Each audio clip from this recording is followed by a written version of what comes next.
And joining us now, great to welcome on our book talk segment on Talk Across America, a woman who's written a really interesting novel, and it's one of the best beach reads of the summer, according to Pure Wow. And we're joined today by Cristina Alger. She's the author of The Banker's Wife. Also had the previous bestseller called The Darlings. This is kind of based on a character from that book. We'll find out about it.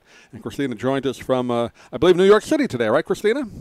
Yep, I'm back in New York City. I'm on book tour, but I'm back home for a couple days. I was just looking at your tour here. You're traveling around a bit. I grew up in New York, so how are things in the city today?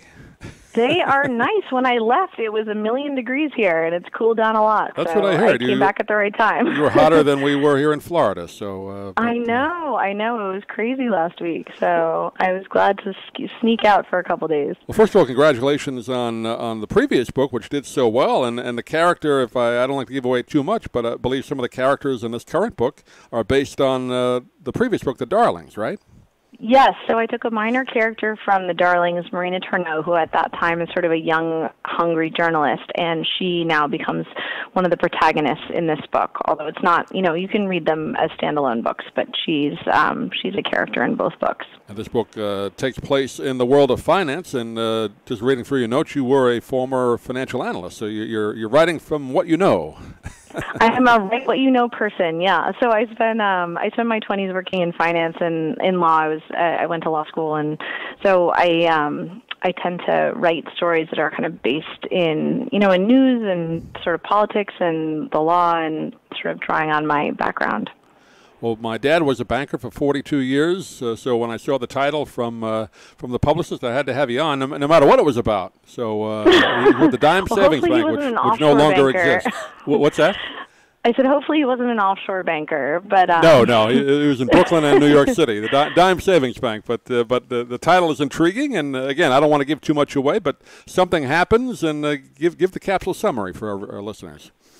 So in the first couple of pages, a private jet takes off from an airport in London, and it has 2 passengers on it, and one is a private banker from a Swiss bank called Swiss United, whose name is Matthew Warner, and very quickly the plane goes down, the wreckage is found in the Alps, and Matthew's widow, Annabelle, goes in search of answers as to what happened and what happened to her husband. And then Marina Tourneau, the journalist, is simultaneously investigating Swiss United, the bank that Matthew works for. So their stories at some point intersect.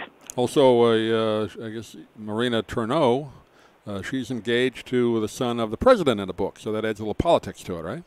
Yes, so she's engaged to the son of presidential hopeful. So he's about to run for office, and she, it's a very powerful family, and so she ends up discovering some things about her family that she probably would not like to have come out publicly. So it causes a sort of internal struggle for her. And again, obviously, it's you make up the story, but based on things that have gone on in, like you said, the offshore banking and the financial markets around the world. So a lot of shady things have gone on in the past, and I guess continue to go on, right? Yeah, I think sadly so. But yeah, it's good fodder for novels. What kind of research do you do? And I know you said you had the background in it, but how do you kind of dive into? Because you want to be accurate in many cases, right? What goes on, even though you're making up a story around it. How do you go about that? Absolutely. So, yeah, I did a lot of research, actually, and really specifically into offshore banking and kind of the mechanics of how offshore banks work. And it's, I actually found it really interesting, so it was kind of fun to do. And then I do research. This book kind of takes you all over the world. So it's set in Geneva and London and Paris. And so, I've been to all these places, but I had to sort of go back and do research to make sure you can really sort of feel the environment you're in. So, again, it's all fun research, and it's research I'm happy to do anytime. And again, like you said, the book takes place in several great cities around the world. You've been to many of them, but you want to describe them, obviously, as setting the scene. So I guess that's kind of interesting as a novelist, right, to set the scene in these cities, since you've been there. But how do you go about that? Just remembering where you were and kind of picking locations?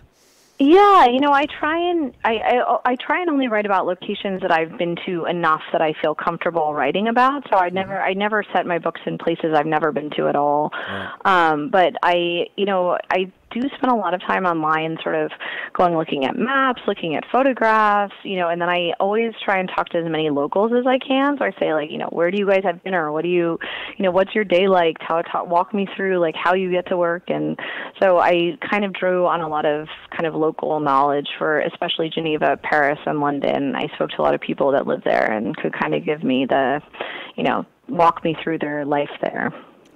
And, again, it takes place in the world of pretty much offshore banking. Are things getting better in that industry? Is it still a little shady? Or what? I know the book tells a story like that, but what goes on in real life there that we should be worried about, if anything? I sure hope it is. I think there were a couple big cases, the Panama Papers in particular, which was a data leak that came out of an offshore law firm. And I think subsequent to that, there's been some sort of regulation that has cracked down particularly on Swiss banks. But no, I think it's still a booming industry. And, it's hopefully there are more journalists sort of out there trying to shed a little bit of light on it. Yeah. And again, getting back to the book, The Banker's Wife, great thriller, kind of a mystery story.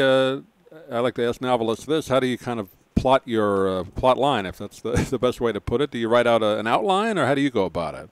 So this one I did write an outline for, and I did because it was a pretty intricate plot, and I had a very specific idea of where I wanted it to start and end. So I actually don't like outlining. I love the writing part, so I want to just jump right ahead and get into the writing. But for this one, I plotted it pretty carefully, especially because it's from two different perspectives, and I had to bounce back and forth between the two stories. I wanted to make sure it felt seamless, so there's a lot of plotting that went into it. Yeah, do you ever find yourself, and other authors I've talked to have said this has happened, like even if you plotted it out, you write for a while and the characters kind of take you in a different direction than you thought. Has that ever happened to you? Oh, for sure. I was just telling a friend of mine, I feel like sometimes your characters are like unruly children. You really want them to do one thing and they're just doing their own thing and you have to let them do it.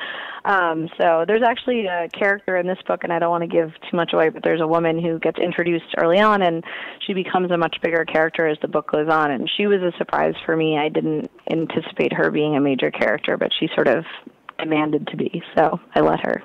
And how about dialogue? Do you enjoy that aspect of it, writing actual conversations between characters? Some authors like that. Some others say that's difficult. How was that for you? So I love writing dialogue. I'm a pretty visual person, so I tend to sort of see my books the way, I guess, a movie would present them. And, I think dialogue is so important. And so for me, that's really fun. But, you have to be careful with, I think you don't want to bog your readers down too much in anything or slow the pace of, especially a thriller. It has to be moving pretty quickly. So I try and be as sparing as I can. Well, that's great. And again, I'm sure all authors hope, movie producers see it and turn it into a movie. This looks like that's the type of story that could be. Have you talked to anybody, or are you hoping to talk to somebody?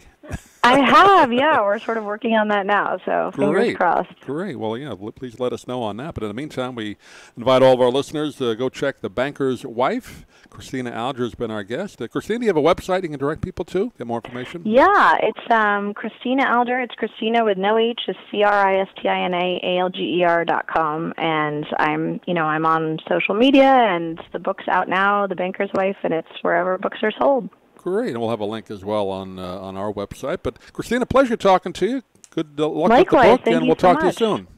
Great, thank you so much.